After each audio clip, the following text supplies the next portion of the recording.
Kungaloosh adventurers, Ryan here for TMR Tours, and today we are looking at the club level lounge at the Disneyland Hotel.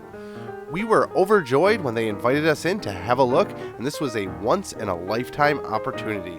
What's amazing about the lounge when you stay club level is you get multiple services of food. So they do breakfast, they do a hot apps, and they do a dessert. So throughout the day you can get different food, and they have a fully stocked fridge with beverages. When they invited us in for hot apps, someone did their homework because they had bao buns as well as pot stickers. And if you know TMR, those are two of our favorite dishes here on the channel.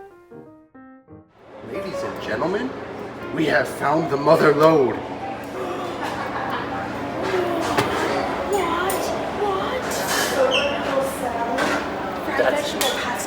Pot stickers for me, and they have bao buns for Ryan. It's like they knew we were coming. They knew. Disneyland knew. Look at him. He's right here. He's playing with his Matterhorn mountain as well as the tiki birds. They knew. They knew. And there, he is about to abduct Richard Nixon with Bob Gurr.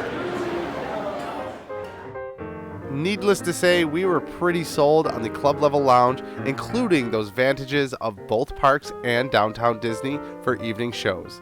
So if you can afford it and it's in your budget, we would highly recommend staying club level here at the Disneyland Hotel. Thanks for joining us on this TMR tour. Have any questions or suggestions for future videos? Leave them in the comments below. Make sure to subscribe and ring the bell to be notified when future videos are posted. Stay connected on social media, Facebook, Instagram, and Twitter. And don't forget to check out our blog on tmr-tours.com. We'll see you on another adventure. Kungaloosh.